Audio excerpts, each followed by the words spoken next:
Old Lords of Wonder and Ruin, a collection of medieval war games by Alchemic Raker. How do you play this game? Like this. The Old Lords is a rewriting of Chainmail. There are a few minor changes, and we'll go through those here shortly, but the math checks out. These are the same games. So who is the Old Lords for? Well, if you are new to miniature wargaming, or relatively inexperienced, even moderately experienced, this is probably not a good place to start. Now, this game is amazing.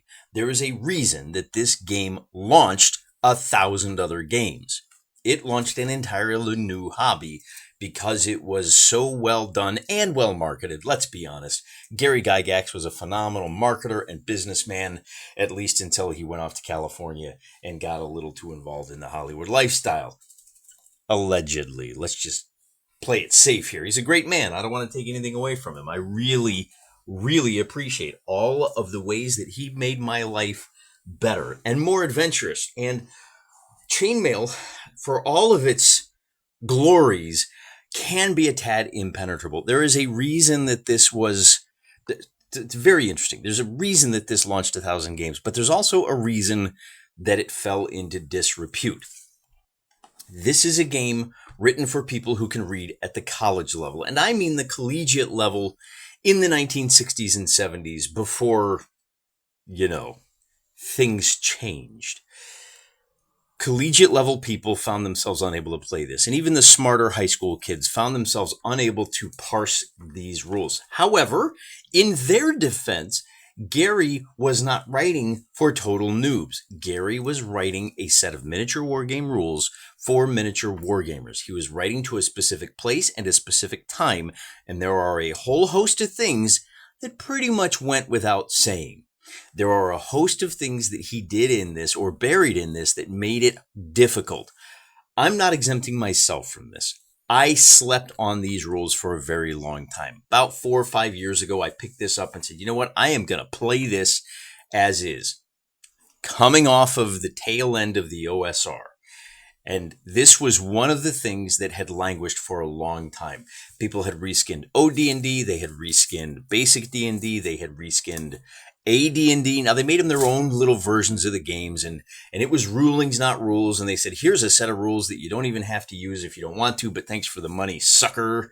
Not a huge fan of the OSR. But in those days, as I realized how empty the OSR was, with maybe 1 or 2 highlights, hello, Autark, you know what I'm talking about. I set myself to do kind of an OSR of miniature wargaming, and I figured out how to play this. Not by myself. I needed a lot of help. I wasn't smart enough to figure all this out. Without the loving advice of my fellows in the Bro SR and kind of the TSR version of Oldhammer, wouldn't have been able to put it together. Threw up my earliest understanding on YouTube, got a lot of advice. Some of the people were super chill, some of the people were pretty smug, but all of them helped me understand how to play this game.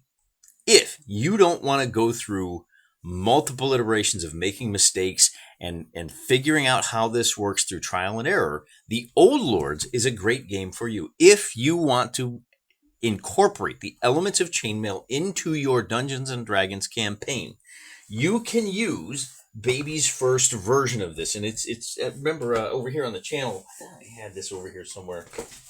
Maybe it's back up on the shelf. Look at all this garbage. I got Napoleonics. I got all kinds of stuff over here.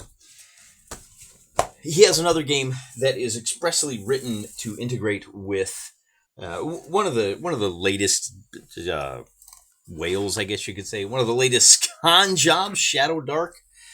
I'm giving it the business, but people like it, and who am I to judge? I mean, I'm an expert. I'm an excellent judge of character and an excellent judge of games. And I'm sure Shadow Dark is fine. But if you're playing OD&D and you want the Chainmail experience without having to wade through all of this stuff that's presented in some unusual ways, the Old Lords of Wonder and Ruin will get you that same feeling. Like I said, much easier to parse for people who haven't done a whole lot of miniature wargaming. It is also a much better reference text. It's a lot easier to find what you need. Not the least of which because the table of contents is a little bit better in Alchemic Raker's version of Chainmail, but also because of the way that just in general, and again, this is no shade at Gary Gygax. Typography has come a long way. When you look at a nice, beautifully laid out, look at these tables, man. They've got gray lines to help you trace across, right? The font is a little bit different to help it pop, and it's a little bit cleaner. There's no serifs on this font for the stuff that you really need to reference. It's good stuff. Highly recommend you actually get a copy of Old Lords and then maybe go back and read Gary, because Gary has design notes sprinkled in the rules, and he tells you sometimes why he does what he does. But fundamentally, like I said, the same game. There's a couple of things I want to show you to illustrate the subtle changes that have been made, but I want to start with one of the restructurings. And fortunately, I turned to the right page here. When it comes to morale in Chainmail, it can be rather difficult to go through the whole process. Not the least of which because we have morale instability due to excess casualties. And just by way of checking the numbers here and proving that these are the same games, let's take a look. If you have suffered casualties, when you hit 25% casualties, light infantry, peasants, or levies, you have to roll an 8 or better on a 2d6. Let's find out. Well, first of all, let's find out how good my book control is. But the other thing we'll find out here is where is morale at in these rules? Here's melee. Oh, morale for excess casualties, page 9. And if we look here, it says troop casualties and morale. The casualty thresholds are 25%, right? So that's the same as the number we see here, 25, 8 or better. And you need an 8 or better. Wait, what's this 50%? Well, it says here, the second threshold, morale automatically fails, and the unit routs or surrenders. So all of it is right here. If you want to find out how far light peasants and levies have to go before they're removed, it says here you have to read up in here to find that. Okay, it need not check morale until it suffers a loss equal to stated percentage, but at that time it must be removed. Oh, so of its original strength. So, okay, so you have to actually go through and parse that. Really clear right here. Check at 25, run at 50. Medium horse, check at 33. They'll stick around until 66%. So when there's only a third of the original strength, they'll boogie off. And of course, the morale target is a 2d6. It says here, roll 2d6 for morale. Score or better. There's on 8 or better. Are we talking d20? What are we talking about? Now, back in the day, it was pretty easy to understand. It was a 2d6. And it probably says it up in here. Again, just a little easier to read and understand. The other way that you figure out morale is the post-melee morale.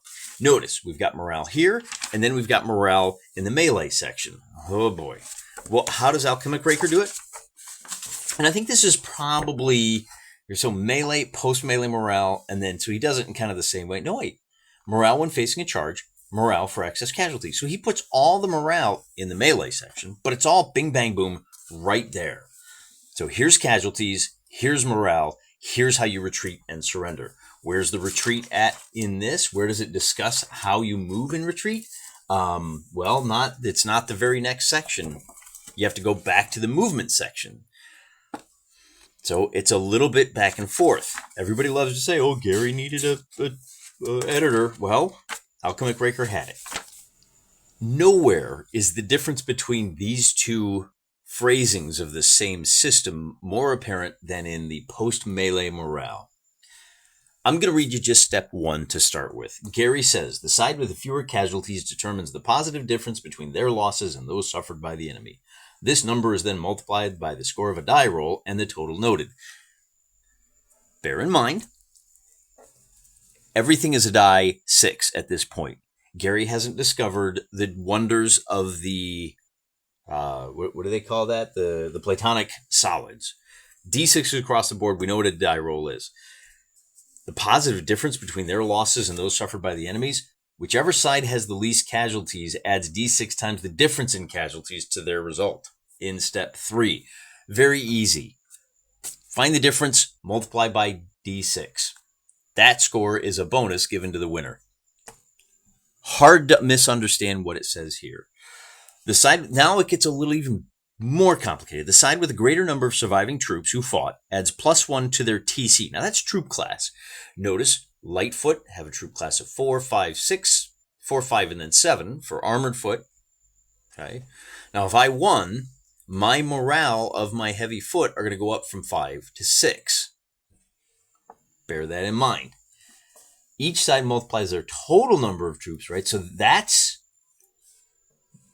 added to their morale. Then each side multiplies their total number of troops by their troop class. So if I have 10 armored foot surviving, I'm at 70. Well, how does Gary say it? The side with a greater number of surviving troops which were involved in the melee determines the positive difference between the number of his troops and those of the enemy. Wait, the positive number between the number of troops, this number is noted. In other words, for every one more guy than you have than your enemy, you get a +1. That's the same thing as step 2 here. It's just phrased so much easier here. Each side multiplies surviving figures, separating by type if more than one type is involved, by the following morale rating factors. We'll forgive the typo. You'd have to be a loon to think that a typo means you're smarter than someone else. Peasants, 3. Lightfoot, 4. Heavyfoot, 5. Elitefoot, 6. 3, 4, 5. Armored foot. Elite heavyfoot are 6. And then, here we have 7. Little minor difference there. Light horse are 6. Armored. Look, armored foot and Jannies. Armored foot are 7. So what do we? Elite heavy foot are 6. So we're missing one somewhere. Now, as a brief aside, so the numbers check out. These troop classes are the same as these. Notice there's no peasant here. Where do the peasants and the elite foot come in?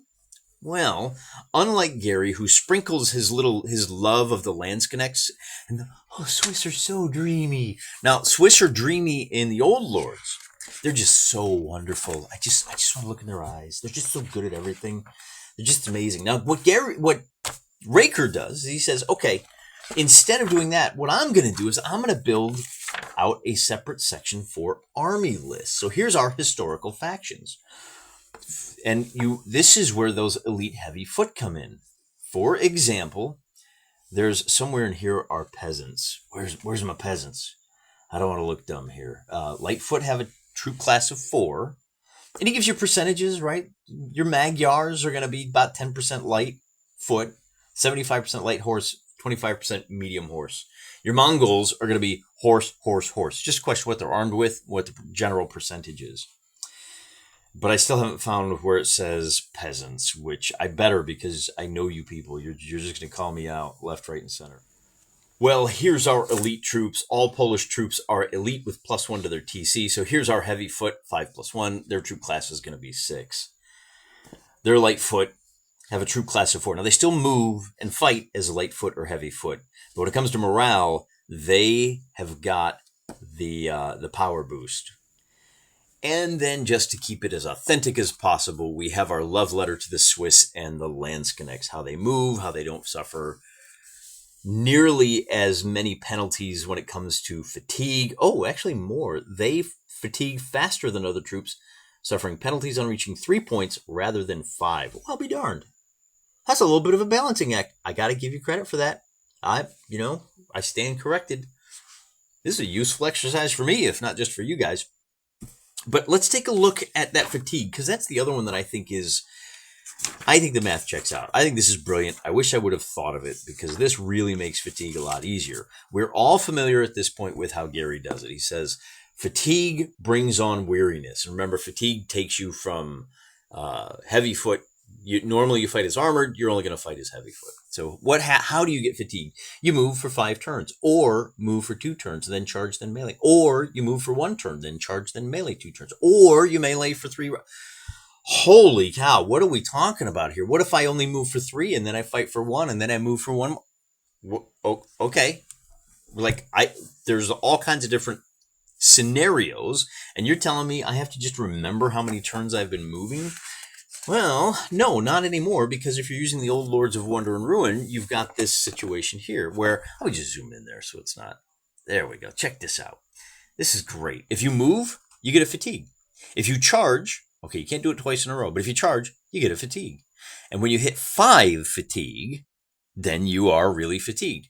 So how does that relate to moving, charging, and then meleeing? Well, moving gives you 1. Charging gives you 1. Meleeing gives you 2. So you get 1 to move, 1 for the charge. And then that melee round, that first one, puts you at 4. And then that second one puts you at 6. Right? So that's the exact same thing. Move, charge, melee 2 rounds. That would put you in Raker's system at 6. Okay? At 5 or more fatigue, you get a +1 modifier on morale checks, meaning on the +1 modifier on morale checks if you're fatigued. Is that right? I gotta check that, because that sounds a little odd to me. Where does that fit in? The side with the lower morale suffers the penalty on a chart. I got to be honest with you, I'm not sure. I'm not going to deal with it right now, because I also wanted to show you how the old Lords of Wonder and Ruin does things the same, but just a little bit better. If you want to do point-based scenarios, the points are all right here, and the points are the same as Chainmail. I'm going to leave that as an exercise for the reader. He does give you the same factions: Law, Neutral, and Chaos. These are the alignments. Now, he calls them faction. And he has the same situation where he talks about feudal, where he talks about levies having a -1 on morale. Let's see, but that's Flemish guys. Apparently the Flemish were sprinters more than fighters. More track and field than the combat sports, I guess you could say. All right, we'll shut up about that. I want to walk you through wizards as well. For Alchemic Raker, again, I can't impress this upon you hard enough. The rules are the same. There are 5 different levels of wizards. Rather than hit you with a chart that looks a little bit nuts and leaves you scratching your head, the fantasy supplement, look, what is this? IDN Seer Magician. See, look, 1, 2, 3, 4, 5. 1, 2, 3, 4, 5. You get 2 spells. We have a nice proper spell list, kind of a modernization of that. When you want to cast the spell, you have a maximum range of 24 inches. That's the same as we see over here. Look, the wizard has 6 to 7 spells. This here just has 1 spell. Why do we have 2 spells here? I don't know, to be honest with you. Instead of dealing with complexity, and remember, complexity is an optional rule in Chainmail. So let's look at the simple version. I hit you with a spell. I'm a seer. If I'm blasting a dragon with a spell, the dragon has this as his saving throw. The only way to hit him is to succeed with an 8 or better. But my die roll is going to be at a -4 if I'm a seer, that first level wizard. It's not until we get to the big, full-blown level 5 wizard, I've got all 18 spells, that modifier is 0. Now, -4 may seem like a lot. Your little puny seer, he doesn't have a whole lot of spells to choose from. Detect Magic, Circle of Protection, Light. He doesn't even have any blast him spells anyway. You don't really get one of those until you have a magician. So now we're at -3. The thrown ball of fire erupts in a 2-inch radius, causing 2 hits, rolled like Dragon's Breath. So again, we have the saving throw that dragons are not going to be affected by a level 2 spell. I would have to roll a 13. No, I would have to roll an 11 at that point. Sorry. So wait a minute. Where's my dragons versus wizard? Here we go. So normally my spell would take effect on a 9, but because I'm at -3, my level 2 guy is only killing a dragon on a 12 or better. On the other hand, if I'm zapping a ghoul with that -3, now I only need to roll a 9 or better. So it's going to be a little more effective, right? Pretty sure that's how it works. If I'm wrong, let me know down in the description. And then again, he has a much cleaner presentation for something like trolls when they're fighting. This is how they fight. If they're fighting light horse, every troll gets to roll 3 dice, and they're hitting on 6s. If they're fighting medium horse, I'm only rolling 2 dice per troll. If I'm fighting ghouls or heavy horse, then I only get 1 die on a 6 hits. This 2-hit chart is essentially the same as the 2-hit chart that we saw at the start of the rules. Not at the start of the video. I blew past that because by now we should all understand. But where Gary buries this chart in Appendix A and uses a very odd sort of typeset that leaves it wildly open to wild misinterpretations. There we go. Man-to-man, combat tables. Where's my appendix A? Where's my appendix A? See, that's how hard it is to reference things. Here we go. Oh, I still don't have it. Okay, we're getting there, guys. There's the jousting matrix. We should go back one more page, and this should be it. There it is. All right, finally found it, man.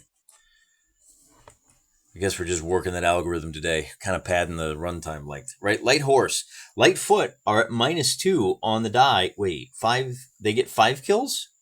Wait, how am I supposed to interpret this? I'll tell you how. You have somebody that knows how to play the game. Explain it to you. No. This just means if the light horse is fighting light foot, I get to roll 2 dice, and I'm killing on 5s and 6s. Now, we saw this in Hellmarch. It's the exact same process. My light horse are 3 levels better than the light foot, which means I get 3 levels of bumps. I get to double my number of dice, and I'm hitting on 5s instead of 6s. It's not really explained in here anywhere. If I have armored foot versus armored foot, and this is the gist of it. If I have like troops, heavy foot versus heavy foot, I roll 1 die and I kill on 6s. If my heavy foot are fighting light foot, they're a little bit better, then I'm killing on 5s or 6s.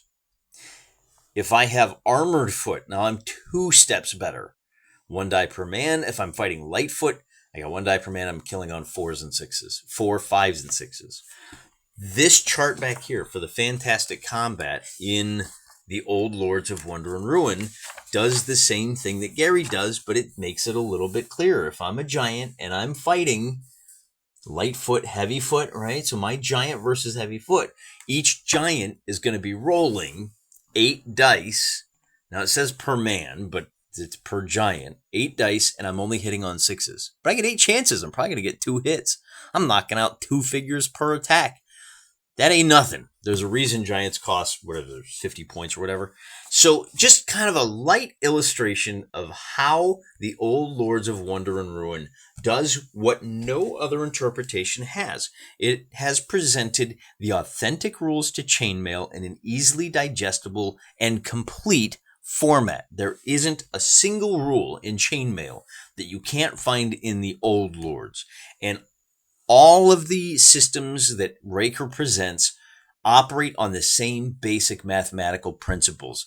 That the amount of judgment calls that could fit into this would fit into a thimble. Compared to the last version of Chainmail, updated by a technical writer to make it more accessible, which it completely left out fatigue because it wasn't written by a miniature wargamer. It was written by a technical writer.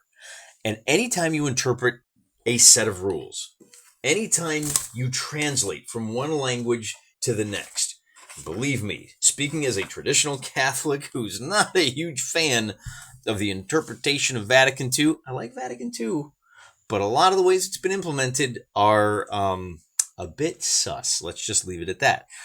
When you translate from one language to another, there's not a one-to-one translation. You're going to have to make some judgment calls. No one has provided as authentic and a Chainmail experience without any dross, without any of his own interpretations as Alchemic Raker. He gives you this game, the granddaddy of them all, maybe one of the best games ever written, maybe not the most fun, but certainly, without question, well, I'm going to walk that back a little bit. Some of the stuff that Tony Bath did, because it influenced Chainmail, some of the stuff that Donald Featherstone might be more influential, but this rule set is on the Mount Rushmore of miniature wargame rule sets.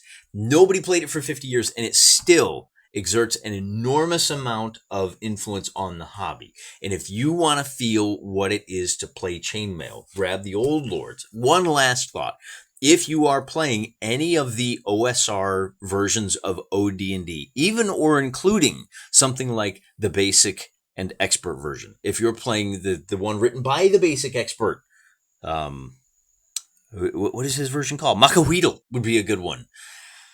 The basic expert wrote Macahuitl. The white box, that's what it is. WIGHT, white box version of D&D. Any of those, if you don't want to use their mass battle system. I think the white box is probably about as close as you can get without going complete old lords. But man, this is not the white box is great. This is not a sales job for that. It's a sales job for the old lords of Wonder and Ruin. And the best part is, if you are really cheap, you can get this. I think this is one that you can get for free at the vault in PDF form. He's not going to send you a hard copy, but you can download this PDF, print it up at home or at work. I'm not going to snitches get stitches, and I don't hang with those bitches.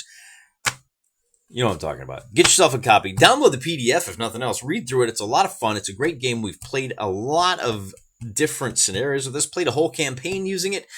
The one thing we haven't done here on the channel is married OD&D and Chainmail. Not many people have, and I don't think anybody has done it on the used tubes, but somebody should one day. Who knows? Maybe it'll be you, but not unless you get the Old Lords of Wonder and Ruin by Alchemic Raker.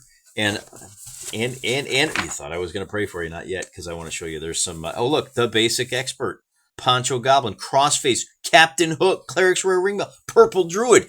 It's a murderer's row of the greatest hits of guys who appear sometimes down in the comment section here. I appear in theirs. These are the modern day experts. Crafty Matt Craft motivated the creation of this document. So many great guys worked on this. I don't even have to point out this little acronym right here. Yep, y'all know who I'm talking about. I think this is the Basic Expert, but I'm not sure. But there they are, changing the world one game table at a time. Till next time, I'm praying for you.